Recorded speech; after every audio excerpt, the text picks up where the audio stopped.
நியாயமான கோரிக்கைகளை பரிசீலனை கூட செய்யாததால் தமிழகம் முழுவதும் இரண்டாவது நாளாக போக்குவரத்து ஊழியர்கள் தொடர் வேலைநிறுத்த போராட்டத்தில் ஈடுபட்டுள்ளனர்.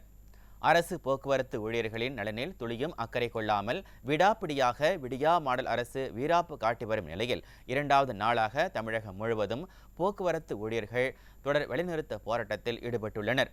தங்களது நியாயமான கோரிக்கைகளை பரிசீலனை கூட செய்யாமல் திமுக அரசு அலட்சியம் காட்டி வருவதுடன் முன் அனுபவம் இல்லாதவர்களை வைத்து பேருந்துகளை இயக்கி மக்களின் உயிரை பணயம் வைப்பதாகவும் குற்றம் சாட்டியுள்ளனர். இந்த நிலையில் தமிழகம் முழுவதும் இன்று அரசு பேருந்துகளை வழிமறித்து போராட்டத்தில் ஈடுபட தொழிற்சங்கங்கள் முடிவு செய்துள்ளன.